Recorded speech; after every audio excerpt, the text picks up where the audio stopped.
For your delight and delectation, Think Inc. does Little Redcap. Oh no, that's way too much innuendo for a family-orientated YouTube video. If you go down to the woods today, you're sure of a big surprise.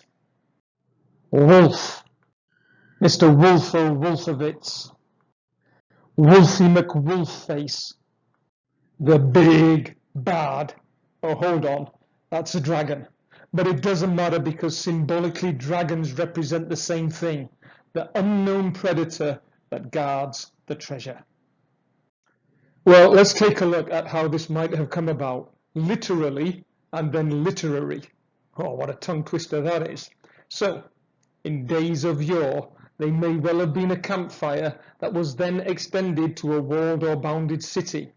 Around that campfire or inside the walls of the city was a safe environment, or the known, a place of order and convention, but ultimately incomplete and in danger of stasis. The only way to make it safe was to travel outside the city walls into the unknown and expand the territory. However, in the unknown, as well as treasure and information, which may well turn out to be one and the same thing, lurked danger and predators. Literally, the unknown was the forest around the city walls, which then became the literary symbol for the unknown. Similarly, the predators may well have been the wolves and snakes literally, that then became the literary symbols of the unknown, along with dragons. Whew, that's a lot of unknown. It's almost like it's everywhere. Joseph Campbell recognized this pattern in narratives from all over the world and called it the hero's journey. Carl Jung, the Swiss psychoanalyst, considered it to be the archetypal myth of mankind.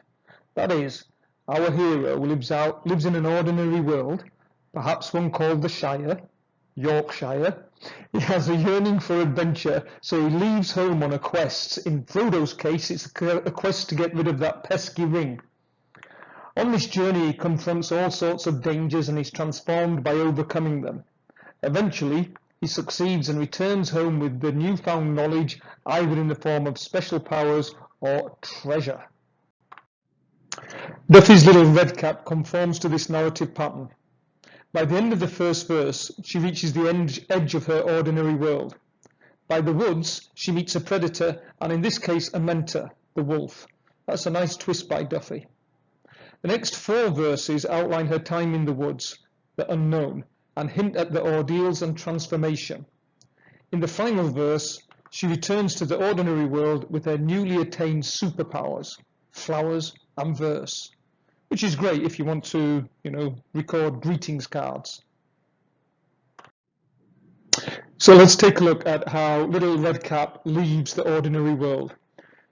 The poem begins at childhood's end. So it's obviously a coming-of-age poem. It marks a transition from childhood into adolescence and into adulthood. So at childhood's end, the houses petered out. So houses would be the known world, the area that is bounded and ordered by convention.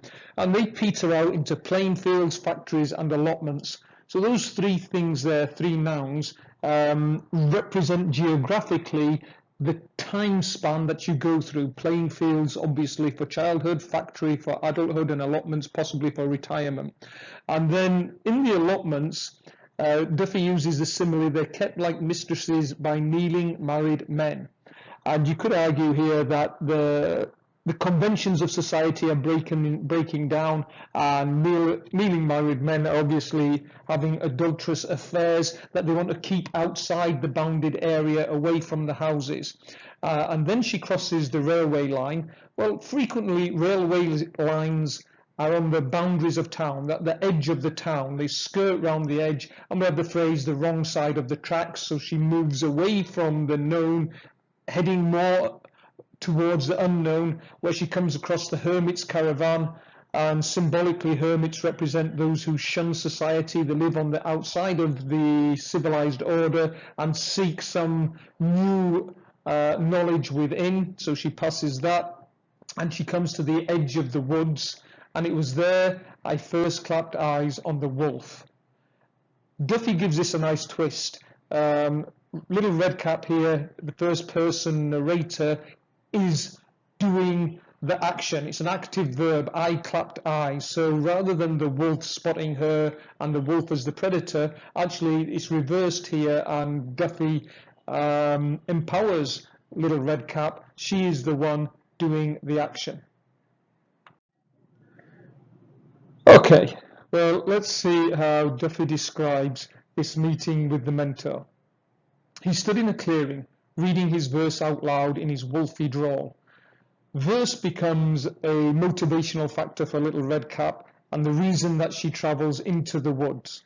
The wolf is described as having a hairy paw, drinking red wine, bearded jaw. That's a lovely little internal rhyme used there by Duffy. And he's obviously sexually mature with the red wine, the bearded jaw. So he represents a stage of development that Little Redcap hasn't reached yet. Nice intertextuality by Duffy with what big ears he had, what big eyes he had, what teeth. And then she reverses the convention and again emphasizes that Little Redcap is the character that is in control. I made quite sure he spotted me. And then describes the conventional list of attributes to a young girl: sweet 16, never been kissed, babe, waif. Actually, she's none of them, because she is the one that is making sure he's doing, that he spots her, and he bought her a drink. So a drink is that transition into the adult world. You can't drink it until you're 18, so it represents moving over the boundaries. My first. And then at the start of the third verse, Duffy talks directly to the reader. You might ask why. And she uses hyperphora. She answers her own question, poetry.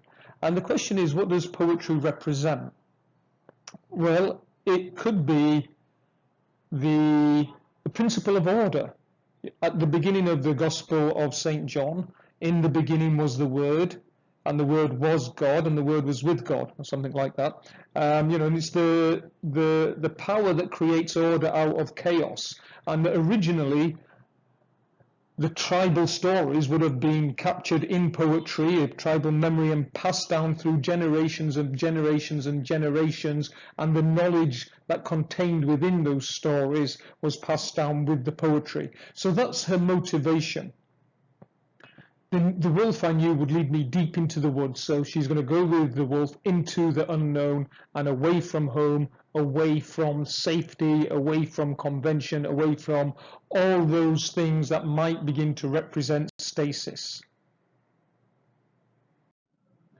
At the end of that verse, Duffy has Little Redcap follow the wolf into the forest. My stockings ripped to shreds, scraps of red from my blazer snagged on twigs and branch, murder clues. I lost both shoes. Again, a lovely internal rhyme. And the clothes that are getting ripped and torn are some ways the identity markers that conventional society uses to put you into your place. Here, though, they're getting torn from her. Her identity is being removed as such, and hence, the idea of murder clues. It's there. It's like a death of the old self that is going on, represented by clothing.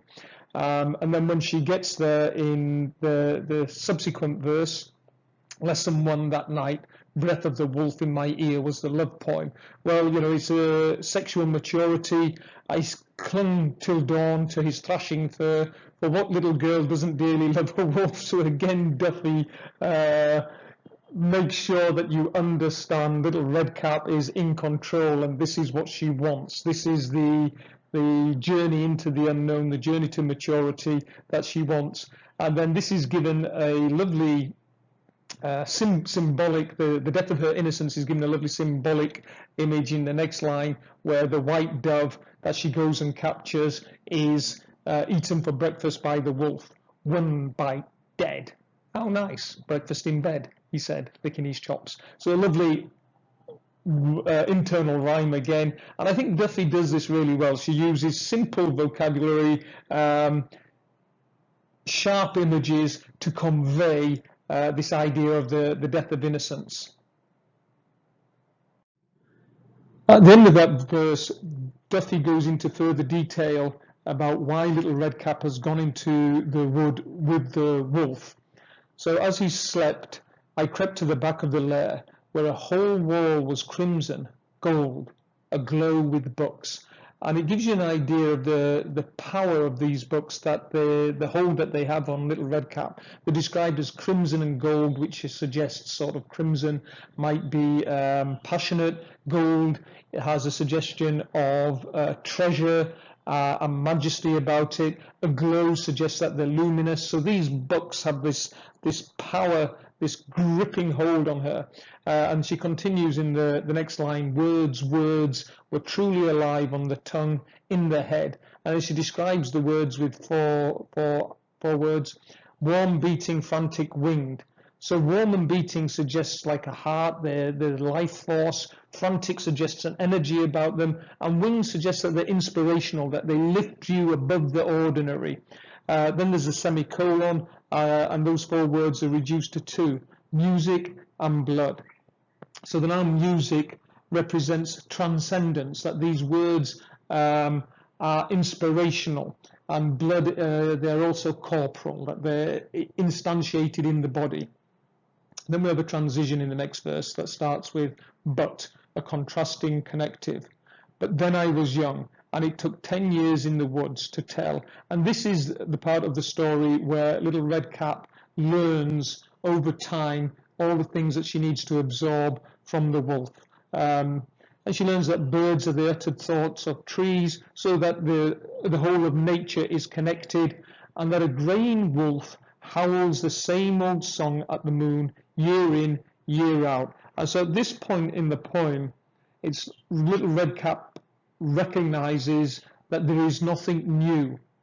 She's now she's learned everything that she can from the wolf, and this unknown is no longer unknown from her. Season after season, same rhyme, same reason. Again, lovely internal rhyme and use of repetition, same, to give the idea that this is no longer unknown. I took an axe, and then the verse is chopped there in two. And in the final verse, we get this return to the ordinary world. So she's taken this axe, and she gives her the power of life and death. Essentially, she's a deity at this point. I took an axe to a salmon to see how it leapt. I took an axe to the wolf as he slept. Again, another internal rhyme there that keeps the poem in a light tone, I feel. One chop, scrotum to throat. So there, she demasculates him. She takes his power from his scrotum right up to the throat, which represents the word that's removed from the wolf. And so the glistening virgin white of my grandmother's bones. So there's the original story, the intertextuality.